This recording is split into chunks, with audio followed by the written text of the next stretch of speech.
දවස් 30ක්ම unlimited Netflix බලන්න. unlimited data pack එකක් මුළු පවුලටම unlimited fun එකක් අරගන්න. අදම active කරගන්න.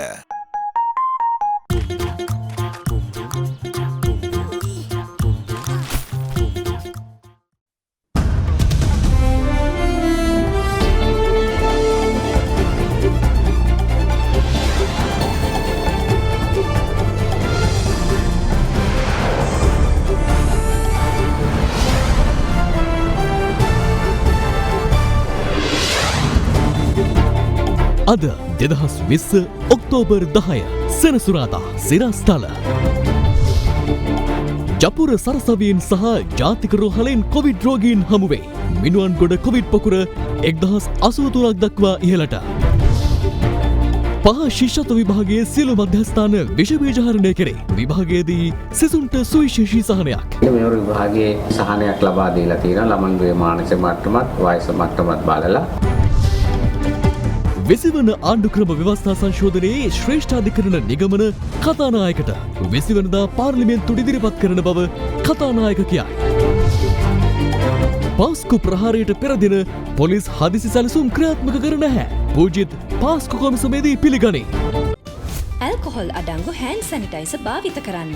ලෙඩ රෝග ඇති කරන විෂ බීජවලට එරෙහිව සටන් කරන්න. හඳුන්වා දීමේ මිල රුපියල් 350යි. From Other Therana, this is Other Therana Prime Time with Dilka Saman Mali and Kalindu Karuna Ratna. Live from Studio 24 in Colombo. ආයුබෝවන්.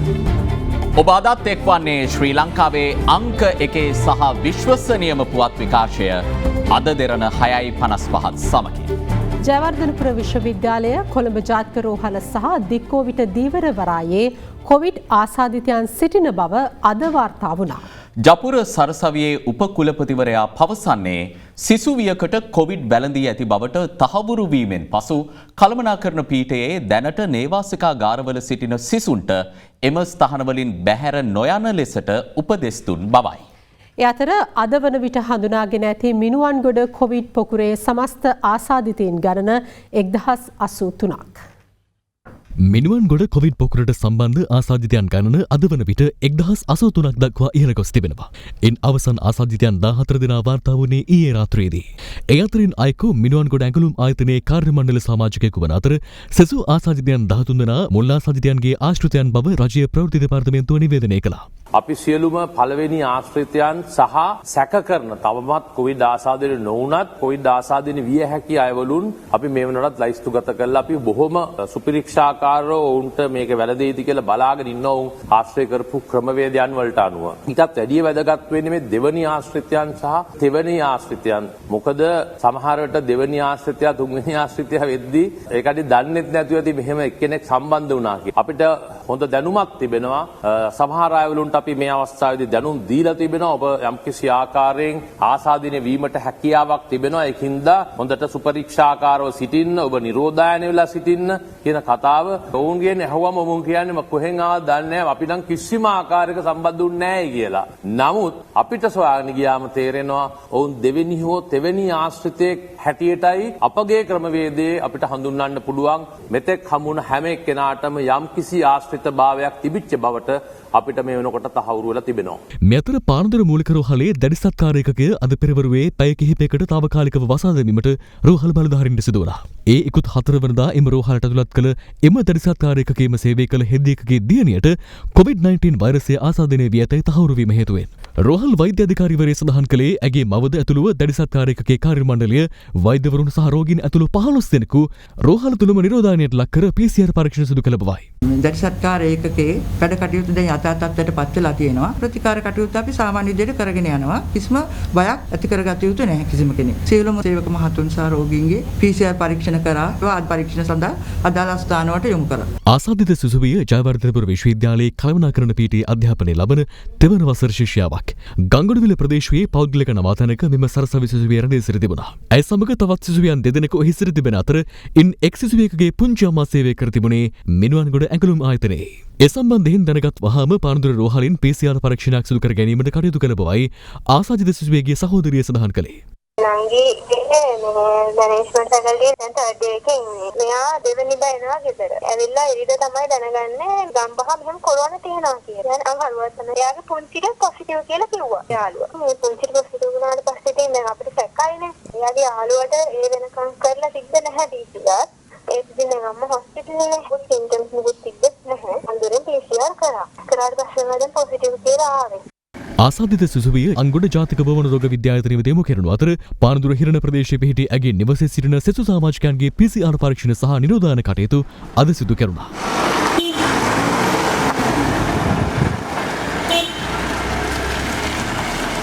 ජයවර්ධනපුර විශ්වවිද්‍යාලයේ උපකුලපති මහාචාර්ය සුදන්ත ලේන්ගේ මහතා සඳහන් කළේ විශ්වවිද්‍යාල කළමනාකරණ පීඨයේ දැනට නේවාසිකාගාරගතව සිටින සිසුන්ට එම ස්ථානවලින් බැහැරව නොවන ලෙස උපදෙස් දුන් බවයි.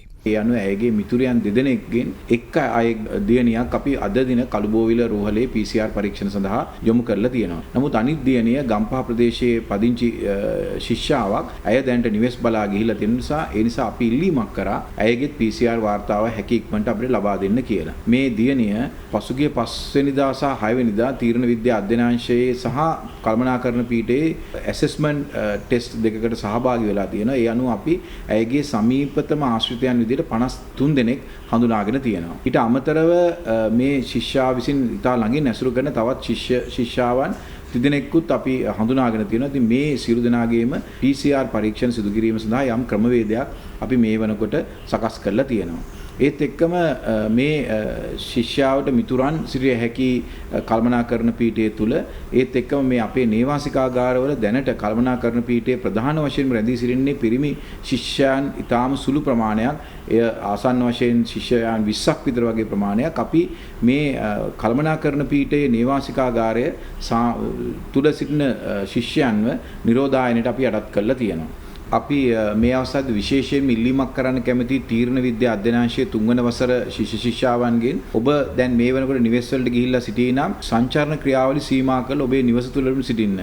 ඔබ විශ්වවිද්‍යාලයේ අසල නවාතැන් පොලක සිටිනවා නම් ඒ නවාතැන් පොල තුළම සිටින්න තනිව නිවසේ නිරෝධානය වීම තමයි මේ මොහොතේදී කළ හැකි විශිෂ්ටතම සේවය වෙන්නේ. කොළඹ රිච්වේ ආර්යා ළමාරෝහලේ ප්‍රතිකාර ලැබූ මාස 9ක් පමණ වයස සිටි බිරිඳෙකුට COVID-19 වෛරසය ආසාදනය වී ඇතැයි ඊයේ තහවුරු වූ අතර එම වාට්ටුවේම සේවය කළ බොරැල්ල ප්‍රදේශයේ නේවාසිකව සිටි සෞඛ්‍ය කාර්ය සහායිකාවකටද වෛරසය ආසාදනය වී ඇතැයි අද හඳුනා ගැනුණා. සෞඛ්‍ය අංශය සඳහන් කළේ පොළොන්නරුව ප්‍රදේශයේ පදිංචි කාන්තාවක් වූ ඇය බොරැල්ල ලෙස්ලි රණගල මාවතේ සිල්මාතා ආරාමයක නේවාසිකාගාරයක රැඳී සිට තිබෙන අතර මාසයකින් පමණ පොළොන්නරුව ප්‍රදේශයට ගොස් නැති බවයි. එය අනුව ඇය රැඳී සිටි සිල්මාතා ආරාමයේ සිල්මාතාව ඇතුළු ආශ්‍රිතයන්ගේ නිරෝධායන කටයුතු සහ PCR පරීක්ෂණ අද සිදු කෙරුණා. ඇය නේවාසිකව සිටින ඒ නේවාසිකාගාරයට අපි පැමිණියා.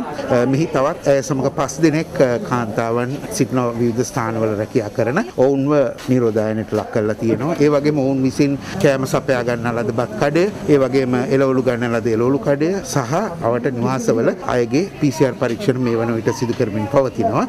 මෙතර කොළඹ රිච්වේ ආර්යා ළමාරෝහලේ අගෝස්තු මස සිට ප්‍රතිකාර ලබන තවත් බිලිඳෙකුගේ පියෙකුටද වෛරසය ආසාදනය වී ඇති බව හඳුනා ගැනුණේ ඔහු සම්බන්ධයෙන් සිදු කළ පළමු PCR පරීක්ෂණයෙන්. කෙසේ වෙතත් දෙවන PCR පරීක්ෂණයෙන් ඔහුට වෛරසය ආසාදනය වී නැති බව අද තහවුරු වුණා. මේ අතර කොළඹ ජාතික රෝහලේ කාර්ය මණ්ඩලයෙන්ද කොවිඩ් ආසාදිතයන් වාර්තා වී ඇතැයි වසංගත රෝග විද්‍යාංශය තහවුරු කරනවා. එම රෝහලේ සුළු කාර්ය මණ්ඩලයේ තිදෙනෙකුටද කොවිඩ් වැළඳී ඇතැයි තහවුරු වී ඇති අතර ඒ හේතුවෙන් 3 වන වාට්ටුව සහ 69 වන වාට්ටුවත් එක් ශල්‍යාගාරයකුත් තාවකාලිකව වසා දැමීමට පියවරගත් බව සෞඛ්‍ය අමාත්‍ය පවිත්‍රා වන්‍යරාජ්‍ය මහත්මිය අද දිනට සඳහන් කළා. මේ ආශ්‍රිතයින් අතර ගම්පහ දිස්ත්‍රික්කය වගේම කොළඹ දිස්ත්‍රික්කයේ රෝගීන් වාර්තා වෙනවා. කොළඹ කියන්නේ ජනගහනය ඉතාමත්ම වැඩි දිස්ත්‍රික්කයක්. ඒ නිසා මේ අවස්ථාවේදී අපි දන්නේ නැහැ තව කොයිතරම් රෝගීන් සිටීද කියලා. අපි තවමත් ආශ්‍රිතයිනුත් හඳුනා ගනිමින් පවතින්නේ. එතනින් 1034ක් එම ආයතනයේ සේවය කරන සේවක සේවිකාවන් සහ එතන කාර්ය මණ්ඩලයේ අනිත් අය අතරින් අපි උසාගත්තු රෝගීන්. ඒ වගේම ඔවුන්ගේ ඉතාමත්ම සමීප ආශ්‍රිතයින් අතරින් රෝගීන් 46 දෙනෙක් අපිට වාර්තා වෙලා තියෙනවා. තව 3 දෙනෙක් ඉන්නවා. හරියටම තියෙන සම්බන්ධතාවය තහවුරු කර ගැනීම සඳහා පරීක්ෂණ පවත්වමින් විමර්ශනය කරමින් සිටිනවා. මෙතර දික්කෝවිර දීවරවරාය අද තාවකාලිකව වසා දැමීමට බලධාරීන් පියවරගෙන තිබෙනවා. ඒ පසුගිය 8 වනදා මෙම වරායෙන් මුහුදුගේ බහුතර දීවර යාත්‍රාවක සිටි අයෙකුට වෛරසය ආසාදනය වී ඇති බවට තහවුරු වීමත් සමගයි. අදාළ ආසාදිතයා හලාවත අඹකන්දවිල පදිංචි 28 හැවිරිදි අයෙකු වන අතර තවත් දීවරයන් 5 දෙනෙකු සමග මුහුදේ සිටියදී උණ රෝගී තත්ත්වයක් හේතුවෙන් යලි දිවයිනට පැමිණ රාගම ශික්ෂණ රෝහල වෙත ඇතුළත් වී තිබුණා. අනතුරුව සිදු කළ PCR පරීක්ෂණයෙන් ඔහු ආසාදිතයෙකු බව තහවුරු වී තිබෙන අතර මේ හේතුවෙන් යාත්‍රාවේ සිරි සචුදීවරයන් 5 දෙනා නිරෝධායනය සඳහා යොමු කෙරුණා.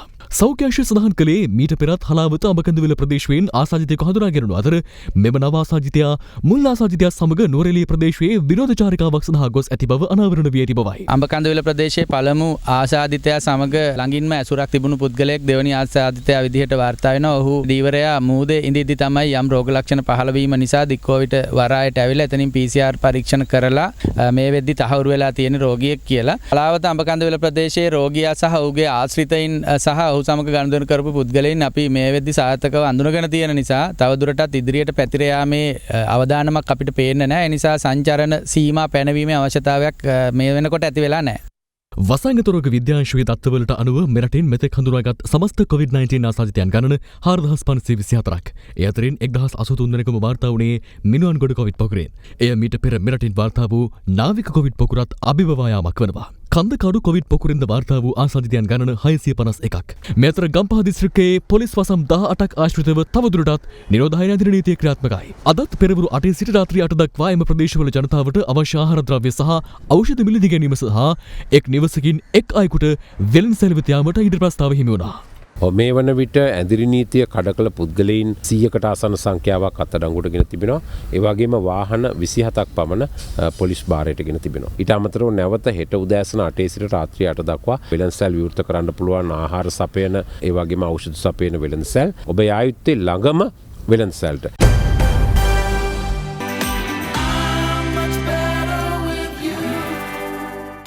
සේෆ්ගාඩ් hand sanitizer නවතම නිෂ්පාදන පෙළ නීරෝගිමත් දිවියකට. පහවසර ශිෂ්‍යත්ව විභාගය හෙට පැවැත්වීමට නියමිතව තිබෙනවා. ඒ අනුව දිවයින පුරා විභාග මධ්‍යස්ථාන අද විෂබීජ හරණයට ලක් වුණා. සෞඛ්‍ය අංශ පවසන්නේ සෞඛ්‍ය ආරක්ෂිත ක්‍රමවේදවලට අනුව විභාගය පැවැත්වීමට සියලු කටයුතු සූදානම් බවයි. පහ ශ්‍රේණිය ශිෂ්‍යත්ව විභාගයට මෙවර පෙනී සිටින අපේක්ෂකයන් සංඛ්‍යාව 3,31,694ක්. දෙවැනි පුරා විභාග මධ්‍යස්ථාන 2936කදී හෙට විභාගය පැවැත්වෙනවා. ඒ අනුව විභාග මධ්‍යස්ථාන පරිශ්‍රයන් විෂබීජ හරණය කිරීමේ කටයුතු අද සිදු කෙරුණා.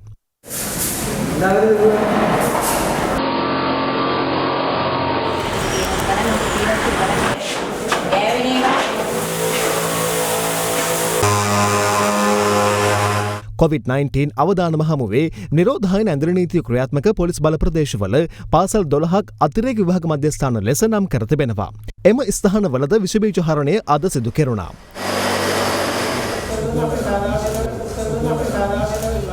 විභාග මධ්‍යස්ථානවල සෞඛ්‍ය ආරක්ෂිත තත්ත්වය පිළිබඳ සොයා බැලීමට රාජ්‍ය අමාත්‍ය සීතාරම පොළ මහත්මිය අද එක් වුණා.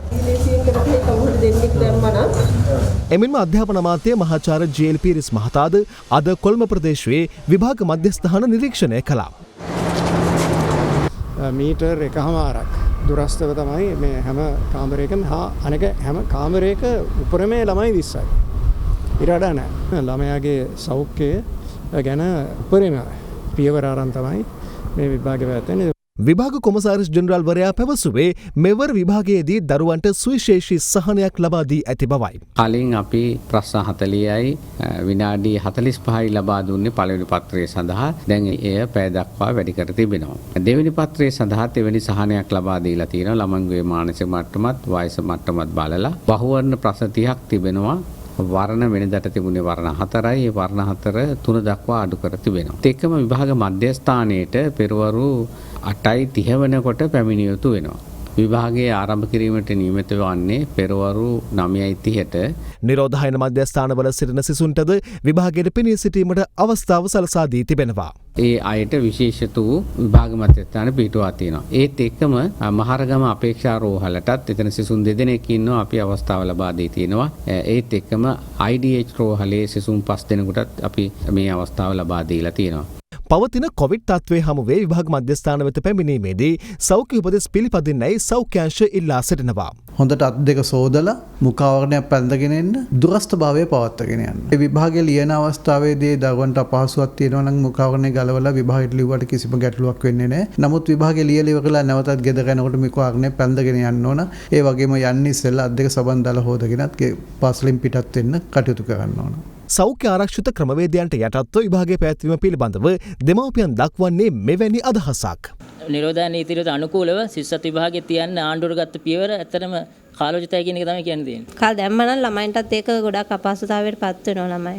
ඇඳිරි නීතියේ ක්‍රියාත්මක ප්‍රදේශවල දරුවන්ට ප්‍රවාහන සේවා සැපීම සඳහා ශ්‍රී ලංකා ගමනාගමන මණ්ඩලය විශේෂ වැඩපිළිවෙලක් ක්‍රියාත්මක කර තිබෙනවා.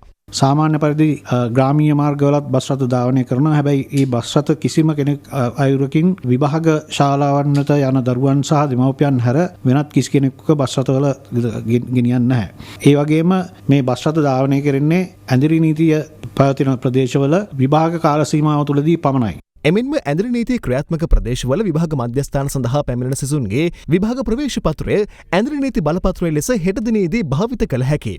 විභාග ප්‍රවේශ පත්‍රය අපි ඇඳිරි නීති බලපත්‍රයක් හැටියට පිළිගන්නවා. පිටපතක් ළඟ තියාගන්නේ අම්මයි තාත්තයි දෙන්නම එක්ක වුණත් මේ කුඩා දරුවෙක් ගියා කියලා අපිට ඒකේ ප්‍රශ්නයක් නැහැ. COVID-19 තත්ත්වය හමුවේ පොලිස් ඇඳිරි නීතිය පනවා ඇති ගම්පහ දිස්ත්‍රික්කයේ පොලිස් බල ප්‍රදේශ 3ක ජනතාවට යම් මූල්‍යමය සහනයක් ලබා දීම සඳහා රජයේ අවධානය යොමු වී තිබෙනවා. අද පැවති මාධ්‍ය හමුවකදී ගම්පහ දිස්ත්‍රික් සංවර්ධන කමිටුවේ සභාපති පාර්ලිමේන්තු මන්ත්‍රී සහන් ප්‍රදීප් විතානගේ මහතා ඒ සම්බන්ධයෙන් කරුණු පැහැදිලි කළා. දූලපිටිය, මිනුවන්ගොඩ සහ වේයන්ගොඩ කියන පොලිස් බල ප්‍රදේශවල පවුල් 72000ක් විතර ඉන්නවා. යම් සහනයක් ලබා දෙන්න මේ වෙනකොට සාකච්ඡාවක් පවතිනවා. කෝටි 36,17,25,000ක් විතර යනවා. මේ අතර පවතින COVID-19 තත්ත්වය තුළ ආරක්ෂිත පියවරක් ලෙස රෝහල්වල නිවාසික ප්‍රතිකාර ලබන රෝගීන් බැලීමට යාමේදී සෞඛ්‍ය අංශ විසින් ලබා දී ඇති සෞඛ්‍ය ආරක්ෂිත උපදෙස් පිළිපදින ලෙස සෞඛ්‍ය අමාත්‍යාංශයේ ජනතාවගෙන් ඉල්ලීමක් කරනවා. නිවේදනයක් නිකුත් කරමින් අමාත්‍යාංශය පවසන්නේ නේවාසික රෝගීන් බැලීමට යාමද අවම කරන ලෙසයි. එමෙන්ම අත්‍යවශ්‍ය සෞඛ්‍ය සේවා සඳහා ළඟම තිබෙන රෝහලට යන ලෙසද අදාළ නිවේදනය මගින් සෞඛ්‍ය අමාත්‍යාංශයේ ජනතාවට දැනුම් දෙනවා. මේ අතර කොවිඩ් වසංගත තත්ත්වය හමුවේ පසුගිය සමයේ ක්‍රියාත්මක කළ ආකාරයට නිසි සෞඛ්‍ය ආරක්ෂිත ක්‍රමවේද අනුගමනය කරන ලෙස ශ්‍රී ලංකා කොණ්ඩා මෝස්තර සහ රූපලාවන්‍ය ශිල්පීන්ගේ සංගමය රූපලාවන්‍ය ශිල්පීන්ට දැනුම් දෙනවා. රටේ නීති තුන විතරයි අපි ෆලෝ කළ යුත්තේ. එකක් තමයි මුඛාවරණය, දුරස්ථභාවය, දවසකට 20-30 සැරයක් පවා අත හොදන එක. ඒ රූපලාවන්‍ය ශිල්පීන් දැනගත යුත්තේ ගෙවල් වලට ගිහිල්ලා මොබයිල් සර්විස් කරලා රුපියල් 100,000-200,000ක් හම්බ කරාට Tamanගේ සෞඛ්‍යය ඉතාමත්ම භයානක අවදානම් තත්ත්වයක තියෙන්නේ. නිසා මේක මේ කාලේ කොහෙත්ම සම්මත කළ හැකි සේවයක් නෙමෙයි. කිසිම සැලොන් එකක් කරහා මේ COVID-19 නම් පතුරවන්න එපා, අපිට ආයි වහන්න වෙනවා. මේ අතර COVID-19 තත්ත්වය හමුවේ ඔක්තෝබර් 12 වෙනිදා සිට 16 වෙනිදා දක්වා මෝටර් රථ ප්‍රවාහන දෙපාර්තමේන්තුවේ නාරාහීන්පිට කාර්යාලය සහ වේරහර කාර්යාලයේ ජනතාව සඳහා විවෘත නොකරන බව මෝටර් රථ ප්‍රවාහන දෙපාර්තමේන්තුව අද නිවේදනය කළා. මේ අතර සුරාබදු දෙපාර්තමේන්තුව ඊයේ නිවේදනය කළේ සුරාබදු බලපත්‍රවලත් විදේශ මත්පැන් බැරුම්, කැසිනෝ සහ රාත්‍රී සමාජශාලා, බියර් සහ වයින් ස්ථානීය පරිභෝජනය සිදු කරන ස්ථාන එළඹෙන ඔක්තෝබර් 31 වෙනිදා දක්වා වසා තැබිය යුතු බවයි. කෙසේ වෙතත් සුරාබදු බලපත්‍රවලත් මත්පැන්හල්, හෝටල්, තානායම් සහ ආගන්තුක නිවාසයන් ආදිය සෞඛ්‍ය අමාත්‍යාංශය විසින් ප්‍රසිද්ධ කර තිබෙන කොවිඩ් මර්ධන මාර්ගෝපදේශවලට අනුව ඉහළ සීමා කිරීම වලට යටත්ව ඔක්තෝබර් 31 වෙනිදා දක්වා පවත්වා ගැනීමට අවස්ථාව තිබෙනවා. එම නියෝගයන් කඩ කරන යම්කිසි අවස්ථාවක් වෙතොත් සෞඛ්‍ය සහ ආරක්ෂක බලධාරීන් විසින් ඒ නීති යටතේ ඔවුන්ට එරෙහිව පියවර ගැනීමේ අවදානමක් පවතිනවා. ඒ නිසා අපි බලපත්‍රලාභිකෙන් ඉල්ලා සිටිනවා සෑම විටකම අදාළ නීතියට ගරු කරන්න, ඒ අනුව කටයුතු කරන්න. විසිවන ආණ්ඩුක්‍රම ව්‍යවස්ථා සංශෝධනයට එරෙහිව ඉදිරිපත් වූ පෙත්සම් පිළිබඳ ශ්‍රේෂ්ඨාධිකරණ නිගමනය කතානායකවරයාට යොමු කර තිබෙනවා. කතානායක මහින්දයාප අබේවර්ධන මහතා පැවසුවේ අදාළ නිගමනය ලබන 20 වෙනිදා පාර්ලිමේන්තුවට දැනුම් දෙන බවයි. කැබිනට් අනුමැතිය හිමි වූ 20 වන ආණ්ඩුක්‍රම ව්‍යවස්ථා සංශෝධනය පසුගිය සැප්තැම්බර් 22 වෙනිදා අධිකරණ අමාත්‍යවරයා පාර්ලිමේන්තුවට ඉදිරිපත් කළා. ඒ අනුව එම සංශෝධනයට එරෙහිව ශ්‍රේෂ්ඨාධිකරණය හමුවේ පෙත්සම් 39ක් විවිධ පාර්ශ්ව විසින් ගොනු කරනු ලැබුවා. ඊට අදාළ පෙත්සම් විභාගය පසුගිය 5 වන දින අවසන් කළ ශ්‍රේෂ්ඨාධිකරණය එහි තීන්දුව ජනාධිපතිවරයාට සහ කතානායකවරයාට ලබා දෙන බව ප්‍රකාශ කර තිබුණා. කතානායක මහින්දයාප අබේවර්ධන මහතා සඳහන් කළේ අදාළ තීන්දුව මේ වන විට තමන් වෙත ලැබී ඇති අතර මීළඟ පාර්ලිමේන්තු සභාවාරය වන ඔක්තෝබර් 20 වෙනිදා එම තීන්දුව පාර්ලිමේන්තුවට ඉදිරිපත් කරන බවයි. 20 වන ව්‍යවස්ථා සංශෝධනය සම්බන්ධයෙන් අදත් පක්ෂ විපක්ෂ මහජන නියෝජිතයින් අදහස් පළ කළා.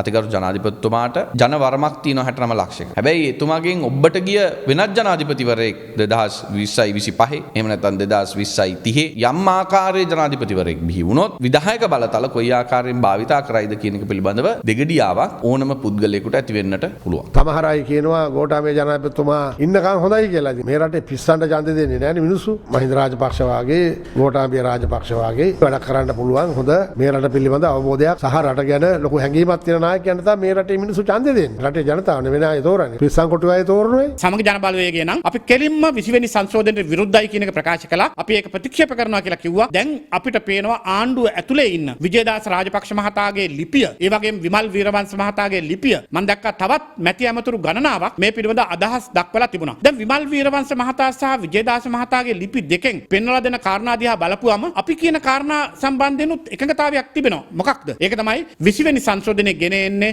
පුජ්‍යලයන් කීප දෙනෙක්ගේ උවමනාව සම්පූර්ණ කිරීම සඳහායි. 20 වෙනි සංශෝධනයේ යම් යම් වෙනස් විය යුතු කාරණා පිළිබඳව മന്ത്രി කණ්ඩායමත් සමග අතිගරු ජනාධිපතිතුමාත් ගෝඨාභය රාජපක්ෂ මැතිතුමාත් ඊයේ පැය 3:00මාරකට අධික කාලයක් දීර්ඝ වශයෙන් අපි සාකච්ඡා කරා. ඊයේ දිනේ මමත් හිටියේ අපේ මාධ්‍ය මිතුරුත් එක්ක අරලියගහ මන්දිරයේ අර පල්ලිය පැත්තේ ගේට්ටුව කිට්ටුව. එක වාහනයක්වත් නැවතුනේ නැහැ. වෙනද මයික් එකක් දැක්කහම බහැලා මාධ්‍යට බොහොම සුවදශීලීව කතා කරන මයික් ටයිසන්ලා වීදුරු වහගෙන ගියේ. නව ව්‍යවස්ථාවක් ගේනවා කියලා 18 නේද ඔබතුමාලා දැන් ගේන්න හදන්නේ? ඔව් 18 කොටස ආපහු ගේන්න හදා. ඒකටත් අපි එදා විරුද්ධ වුණා. ඒ කියන්නේ ඔබතුමා ඉදිරියේදීත් විරුද්ධ වෙනවා? ඔව් විරුද්ධ මම දැන් ඊයේත් මගේ අදහස් කිව්වා.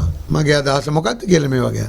මේකේ තියෙන නරකම දේ වැඩට බාධා කරන ස්වාධීන කොමිෂන් සහ ව්‍යවස්ථා මණ්ඩලය. ඒ දෙක නම් අයින් කිරීම අත්‍යවශ්‍යයි. ඒකට මම එකඟයි. ද්විත්ව පුරවැසිභාවයේ නම් බරපතල ප්‍රශ්නයක් තිබෙනවා. ඒක කිසිසේත්ම වැඩ කිරීමට බාධාවක් වීමේ ප්‍රශ්නයක් ඇති කාරණයක් නෙමෙයි.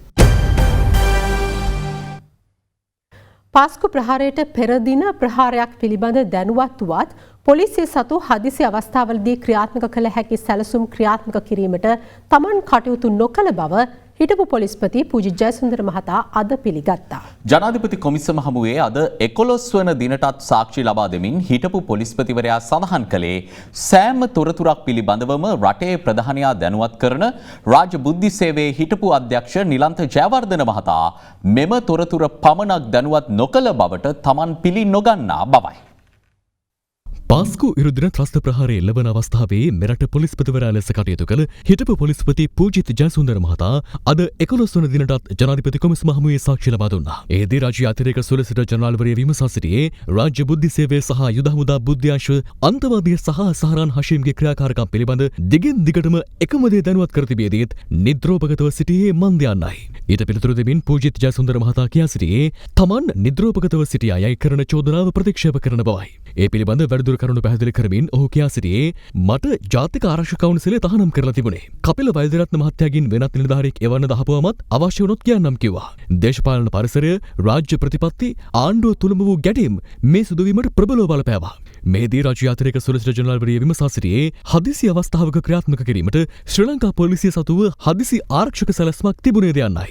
ඊට පිළිතුරු දෙමින් ජයසුන්දර මහතා කියා සිටියේ සෑම පොලිස් ස්ථානයකම ආරක්ෂක පෙට්ටියේ තියෙනවා හදිසි අවස්ථාවක ක්‍රියාත්මක වෙන සැලැස්මක්. ඒ සැලැස්ම කාලාන්තරයක් පුරා පැවත අධයක්. පොලිස්පතිට වෙනම මෙහෙයුම් මැදිරියක් තිබුණා. ඒ මැදිරිය තුළ රටේ සියලුම පොලිස් ස්ථාන සමග එකවර ක්‍රියාත්මක වීමේ හැකියාවක් තිබුණා. නමුත් 2015 පස්සේ පොලිසිය විතරක් නෙවෙයි සමස්ත රාජ්‍ය තන්ත්‍රයම වෙනත් ප්‍රමුඛතාවලට යොමු වුණා. ඒ නිසා මෙම හදිසි ආරක්ෂක සැලැස්මවල් ක්‍රියාත්මක වීම කෙරෙහි පුහුණුවක් ලැබලා තිබුණේ නැහැ. 20 වෙනිදා රාජ්‍ය බුද්ධි අධ්‍යක්ෂ නිලන්ත ජයවර්ධන මහතා කතා කරලා හෙට ගහනවා යයි කිව්වට පසුව ඔහු සහ ජ්‍යෙෂ්ඨ නියෝජ්‍ය පොලිස්පතිවරු කැඳවලා රැස්වීමක් තියලා හදිසි ආරක්ෂක සැලැස්මක් ක්‍රියාත්මක නොකළේ මන්දයි ජනාධිපති කොමිසමේ සභාපතිවරයා මෙහිදී ප්‍රශ්න කළා. ඊට පිළිතුරු දෙමින් හිටපු පොලිස්පතිවරයා පැවසුවේ ස්වාමීනි මට මේ වෙලාවේ සාකච්ඡා කරන්න වෙලාවක් තිබෙන්නේ නැහැ. මට තොරතුරු දැනුම් දෙන්නයි ඕනේ වුණේ. ඒ නිසායි මම මායාර්ථයේ සිටි ජ්‍යෙෂ්ඨ නියෝජ්‍ය පොලිස්පතිවරු දැනුවත් කළේ. එහිදී ජනාධිපති කොමිසමේ සභාපති වෙනසුරුවරයා ප්‍රශ්න කර සිටියේ බලාගෙන යනකොට ඔබ හැමතැනටම උපනිලධාරීන් යොදවන එකනේ කරලා තියෙන්නේ. ඔබේ රාජකාරිය එතනින් ඉවරද යන්නයි. මම ස්වාමීනි පොලිස්පති හැටියට මෙහෙයුම් වලට යන්නේ නැහනේ.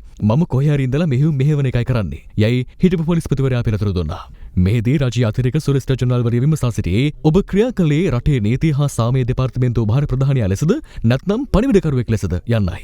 ඊට පිළිතුරු දුන් පූජිත් ජයසුන්දර මහතා පැවසුවේ ඇතැම් අවස්ථාවලදී පණිවිඩකරුවෙක් වන බවයි. කටුනායක නිදහස් වෙළඳ කලාපය තුළ පිහිටි ඇඟලුම් කම්හලක සේවකීන් 11 දෙනෙකුට COVID-19 වෛරසය ආසාදනය වී ඇති බවට තහවුරු වී ඇතැයි කටුනායක සීදුව පරිපාලන මහජන සෞඛ්‍ය පරීක්ෂක සුරේෂ් කුමාර මහතා පවසනවා. ඊයේ සවස එම ඇඟලුම් කම්හලේ සේවකීන් PCR පරීක්ෂණවලට ලක්කර තිබූ අතර ඒවායේ ප්‍රතිඵල අද සවස මහජන සෞඛ්‍ය පරීක්ෂක කාර්යාලයට ලැබී තිබුණා. මිනිස් පරිභෝජනයට නුසුදුසු අයුරින් කෘත්‍රිම වර්ණක යොදා කුළුබඩු නිෂ්පාදනය කරන ස්ථානයක් පිළිබඳව අද දෙරණ උකුස්සාට තොරතුරු වාර්තා වුණා. අද උකුස්සාගේ අනාවරණය ඒ පිළිබඳවයි.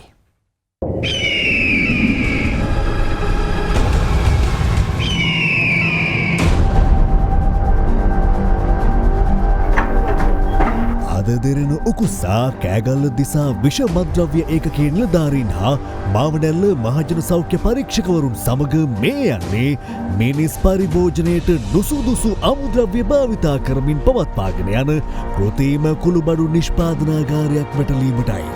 මෙය පිහිටා තිබෙන්නේ මාවනැල්ල බැමිණියවත්ත හතරමං හන්දිය ප්‍රදේශයේ. අප නිෂ්පාදනාගාරයට ඇතුල් වන විටත් පරිභෝජනයට නුසුදුසු කුළුබඩු තොග විශාල ප්‍රමාණයක් එහි ගබඩා කර තිබුණා.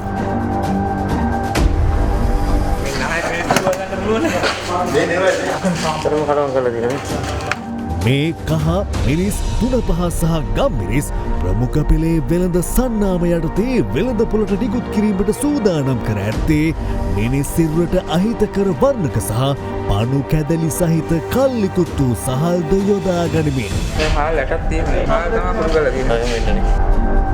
දැන් මේක ඇවිල්ලා කෘත්‍රිම ආහාර වර්ණක රතු පාට. ගම්පොළ ගෙලිඔය ප්‍රදේශයේ පුද්ගලයෙකු නිෂ්පාදනාගාරයේ පවත්වාගෙන යන අතර මාවනැල්ල සහ අරුණායක ප්‍රදේශවල දෙදෙනෙකු මෙම නීති විරෝධී ව්‍යාපාරයට හවුල් වී තිබුණා. පසුව හිමිකරුගෙන් කළ ප්‍රශ්න කිරීම්වලදී මෙම කුළුබඩුවලට වර්ණක මිශ්‍ර කරන බව ඔහු ප්‍රතික්ෂේප කළා. කහපාටක ගෙනවා රතු පාටයි රෝස පාටයි මාරු වෙලා. එසේ වෙතත් මහජන සෞඛ්‍ය පරීක්ෂකවරු දිගින් දිගටම කළ ප්‍රශ්න කිරීම හමුවේ තමන් කුළුබඩුවලට වර්ණක මිශ්‍ර කරන බවට හිමිකරු පිළිගත්තා. ඔයාගේ ඩයි බෝතල් ගොඩාක් තියෙනවා. දැන් ඒවා මොකටද පාවිච්චි කරන්නේ? ඒක කහවට ටිකක් දාලා පාට අහකට ගන්න. කහ කොට වලට දාන සම්මතයිද? නෑ මාත් ඒක. දැන් මේ ඔයාගේ බිල් తీරනද? නෑ මඩ. රෙජිස්ටර් මොකුත් නෑ. අපිට ඒක කරන්න. ලයිසන්ස් తీරනද මෙතන ව්‍යාපාරය කරගෙන යන පස්සේ පොඩ දැන් යන්න. දැන් මොකුත්ම නෑ. ඒ අනුව කෘත්‍රිම අමුද්‍රව්‍ය හා වර්ණක ගබඩා කර තිබූ ස්ථානයද මෙලෙස සොයාගනු ලැබුවා. මෙම වැටලීමේදී කුළුබඩු නිෂ්පාදනයට යොදා ගන්නා කල්ලිකුත්තු සුදු කැකුළු හාල් කිලෝ 150ක්, ගම් මිරිස් කිලෝ 200ක්, රතු පැහැති කෘත්‍රිම ඩයි කිලෝ 30ක්, වෙනත් කෘත්‍රිම වර්ණක කිලෝ 30ක්, කහ වර්ණ පැකට් 150ක් සහ හිමයිනේ ප්‍රමුඛ පෙළේ වෙළඳ සන්නාම ඇතුළත් කවර විශාල ප්‍රමාණයක්ද සොයා ගැනුණා. මේ ආයතනයේ මොකද දැනුම් දීමක් කරලා නැහැ. ලියාපදිංචි වෙලත් නැහැ. අපෙන් උපදෙස් අරගත් ආයතනයකුත් නෙවෙයි. ආහාර වර්ණක නියමිත ප්‍රමාණයට වැඩි ආහාර වලට එකතු වුණොත් අපිට පිළිකා වැනි රෝගී තත්ත්වෙන් තීමේ අවදානම තියෙනවා. නිෂ්පාදනාගාරයට මුද්‍රා තැබීමෙන් පසු හිමිකරු සහ හවුල්කරුවන් දෙදෙනා අත්අඩංගුවට ගැනුණා. ඉදිරියේදීත් මෙවැනි ජාවාරම්කාර සිද්ධි රට හමුවේ අනාවරණ කිරීමට අද දෙරණ උකුස්සා අවධානයෙන්. අදට යෙදී ඇති ශ්‍රී ලංකා යුද හමුදාවේ 71 වන සංවත්සරය වෙනුවෙන් නිලධහරින් 514 දෙනෙකුට සහ සෙසු නිලයන් 14140 දෙනෙකුට උසස්වීම් ලබා දීමට යුද හමුදාපති ලුතිතන් ජෙනරාල් ශවේන්ද්‍ර සිල්වා මහතා පියවරගෙන තිබෙනවා. 1949 ඔක්තෝබර් මස 10 වන දින ආරම්භ කරන ලද ශ්‍රී ලංකා යුද හමුදාව අද සිය අභිමානවත් 71 වන සංවත්සරය සමරනු ලබනවා. විවිධ අභියෝග සහ ජාතික ආරක්ෂාවට බලපාන තර්ජන හඳුනා ගනිමින් සුදුසු ආරක්ෂක ක්‍රියාදාමයන් අඛණ්ඩව පවත්වා ගනිමින් ජාතියේ මුර දේවතාවුන් ලෙස සමවිතව යුද හමුදාව පෙනී සිටියා. 71 වන යුද හමුදා සංවත්සරය වෙනුවෙන් නිලධාරීන් 514 දෙනෙකුටත් සෙසු නිලයන් 14140 දෙනෙකු ඔවුන්ගේ විශිෂ්ට සේවා ඇගීමට ලක් කරමින් උසස්වීම් ලබා දීමටද යුද හමුදාව කටයුතු කළා. මේ අතර ජනාධිපති ගෝඨාභය රාජපක්ෂ මහතා සිය ට්විටර් ගිණුමේ සටහනක් තබමින් 71 වන යුද හමුදා සැමරුමට සුබ පැතුම් එක් කර තිබුණා. දැන් නිවුස් ඉන් බ්‍රීෆ් විශේෂාංකය. රාමඤ්ඤනිකායේ අතිපූජ්‍ය මහෝපාධ්‍යාය පදවියෙන් පිදුම් ලැබූ කෑගල්ල ඇකිරේගල දික්කොහුපිටිය විද්‍යා නිවාස මහපිරිවෙන් විහාරාධිපති විශ්‍රාමනාත් ජ්‍යෙෂ්ඨ මහාචාර්ය අතිපූජ්‍ය ඇකිරේගල නන්දනා හිමියන් වහන්සේ වෙත අක්තපත්‍ර ප්‍රදානය අද සිදු කෙරුණා. ඒ කෑගල්ල ඇකිරේගල දික්කොහුපිටිය ශ්‍රී විද්‍යා නිවාස පිරිවෙන් විහාරස්ථානයේදී බදුල්ල අධිකරණයේ නඩු ගබඩාවේ තිබූ විදේශ රටක නිපදවන මයික්‍රෝවාර්ගී පිස්තෝලයක් සහ ජීවුන් 10ක් සහිත පතුරුම් පදක් එම ගබඩාවෙන් සොරකම් කර රුපියල් 2,50,000කට විකිණීමට සූදානම් සිටි එම අධිකරණයේ සේවකයෙකු බදුල්ල පොලිසිය අත්අඩංගුවට ගනු ලැබුවා. දඹුල්ල ආර්ථික මධ්‍යස්ථානයේ පිටුපස ඇති ප්‍රධාන මාර්ගයේ පෞද්ගලික ව්‍යාපාරික ස්ථානයක් අසල නවතා තිබූ ලොරි රථයක රියදුරකට පුද්ගලයන් කිහිප දෙනෙකු යකඩ පොළ වලින් පහර දෙන ආකාරය අසල සිටි පුද්ගලයෙකු විසින් සිය ජංගම දුරකථනයෙන් පරිගත කර තිබෙනවා. එසේ පහර දුන් පුද්ගලයන් 3 දෙනෙකු සැකපිට දඹුල්ල පොලිසිය විසින් අද දින අත්අඩංගුවට ගෙන ඇති අතර පොලිසිය පැවසුවේ තවත් සැකකරුවෙකු අත්අඩංගුවට ගැනීමට නියමිත බවයි.